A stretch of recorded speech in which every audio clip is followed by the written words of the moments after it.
1 फरवरी 2021 को म्यांमार में military coup हुआ और वहां की मिलिट्री ने इलेक्टेड गवर्नमेंट को हटाकर पावर सीज कर ली। स्टेट काउंसलर ऑंग सान सू की को अरेस्ट किया गया, डेमोक्रेसी खत्म हुई और देश वायलेंट प्रोसेस और सिविल वॉर जैसे सिचुएशन में चला गया। अगस्त 2021 में अमेरिका के अफगानिस्तान से निकलते ही तालिबान ने भी पावर सीज कर ली, काबुल गिर गया और गवर्नमेंट कोलैप्स हो गई। और 20 साल बाद तालिबान की वापसी हुई, जिससे अफगानिस्तान एक बार फिर अनसर्टेनिटी और क्राइसिस में चला गया। और इसके अगले ही साल पाकिस्तान में भी इमरान खान की गवर्नमेंट गिरा दी गई। तालिबान की वापसी ने पाकिस्तान के सिक्योरिटी प्रॉब्लम बढ़ा दी। वहीं इमरान खान सपोर्टर्स के पॉइंट ऑफ व्यू से आर्मी की बैकिंग सपोर्ट से पाकिस्तान में PMLN की गवर्नमेंट बना दी गई और 9 मई 2023 को इमरान खान को अरेस्ट किया गया, जिसके बाद पाकिस्तान में भी वाइड स्प्रेड अनरेस्ट हुआ। और इसके तुरंत बाद जुलाई 2022 में श्रीलंका में बहुत बड़ा इकोनॉमिक क्राइसिस हुआ।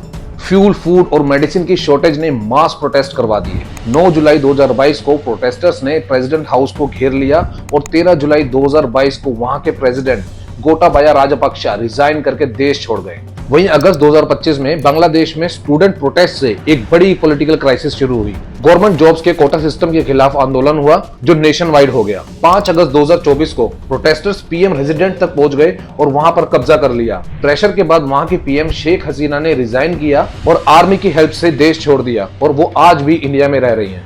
वहीं बिल्कुल बांग्लादेश के जैसे पूरे नेपाल में जेंसी यूथ प्रोटेस्ट फैल गया करप्शन और सोशल मीडिया बैन के खिलाफ। वहां पर प्रोटेस्टर्स ने पार्लियामेंट और गवर्नमेंट ऑफिसेस तक को आग लगा दी और 9 सितंबर 2025 को वहां के PM KP ओली शर्मा ने रिजाइन कर दिया और बाद में वहां पर इंटरिम गवर्नमेंट बन गई। यहाँ लगातार ये कोशिश हो रही है कि इंडिया के आसपास डीप स्टेट अपने मन की सरकार को बिठाए या फिर वहां पर पूरे तरीके से तख्ता पलट हो जाए। जब भी किसी देश की सत्ता को पलटना होता है तो सबसे पहले वहां की जनता को भड़काया जाता है। कोई ना कोई नया नैरेटिव या मुद्दा सेट किया जाता है जिससे वहां के देश की जनता भड़के और रोड पर आ जाए।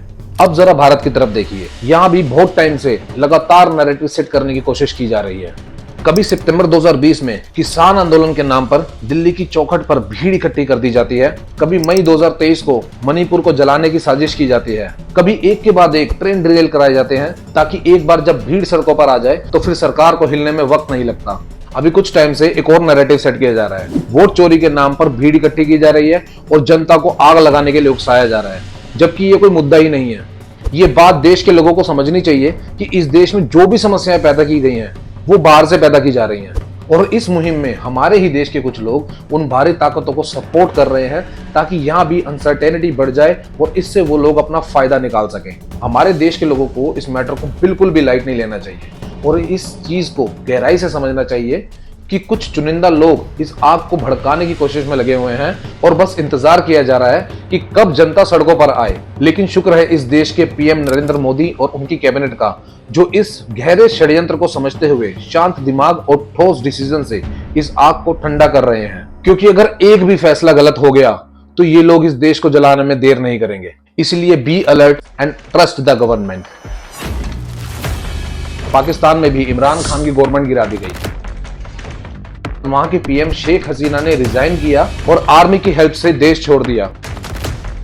कोई ना कोई नया नैरेटिव या मुद्दा सेट किया जाता है जिससे वहां के देश की जनता भड़के और रोड पर आ जाए।